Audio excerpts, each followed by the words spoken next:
Sommer hier bei Radio Bochum mit Mike Posner und I Took a Pill in Ibiza. Ja, das ist der Montag. Da ist man noch nicht so richtig wach.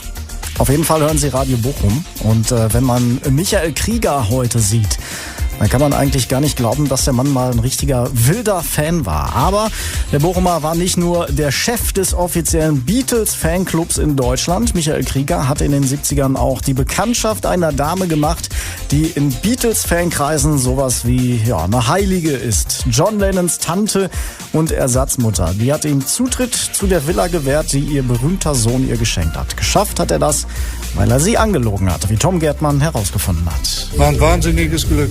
Michael Krieger bewahrt heute noch die Fotos auf von den 3 Tagen, die ihm bis heute keiner nachgemacht hat. Von seinem Beatles-Fan-Husarenstück, dem Besuch bei Tante Mimi, der Ziehmutter von John Lennon. Ich habe sie besucht. Die ist umgezogen damals.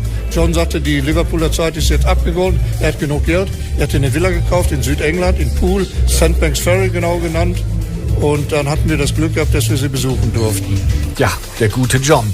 In dessen Gästebett hat der Bochumer Michael Krieger dann auch mal Probe gelegt. Mein Freund, der war früher Musikverleger in Köln, der war auch, wie gesagt, hier mein Kompagnon von seinem Beatles-Fanclub.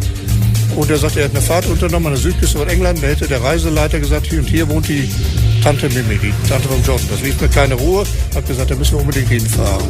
Nur die Frage ist, wie kommen wir da rein, ne? Boah, einfach mal vor der Tür rumstehen und durch die Fenster gucken. Naja, aber wir haben dann 3 oder 4 Fotos gesehen von John im Wohnzimmer. Es war keiner da. Wir wollten schon wieder zurückfahren und dann sagte mein Freund Rudi Hieser, sagt er, guck mal, da kommt eine ältere Dame in der Tasche. Lass uns doch mal versuchen. Und Versuch macht eben klug, auch wenn man anschließend ein bisschen krückt. Wir haben uns vorgestellt und gesagt, wir wären Freunde von John aus Hamburger Zeiten. Wenn wir nach England kommen sollen, sollen wir seine liebe Tante Mimi Hallo sagen. Sie würde sich sehr freuen. Und die gute Dame fand den Bochumer anscheinend sehr sympathisch. Es wurden aus dieser Ansprache 3 lustige Tage Tea Time. Und zwischendurch konnten die beiden Freunde auch noch ein bisschen stöbern.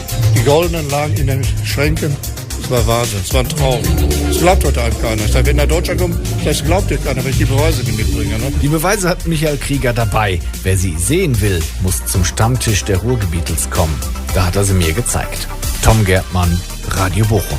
Ja, und den nächsten Stammtisch der Bochumer Beatles-Fans gibt es übrigens am 25. Juni in der Gaststätte Ritterburg an der Castroper Straße. Und da gibt's was zu feiern. Vor 50 Jahren nämlich haben die Beatles zum ersten und einzigen Mal im Ruhrgebiet gespielt, in Essen.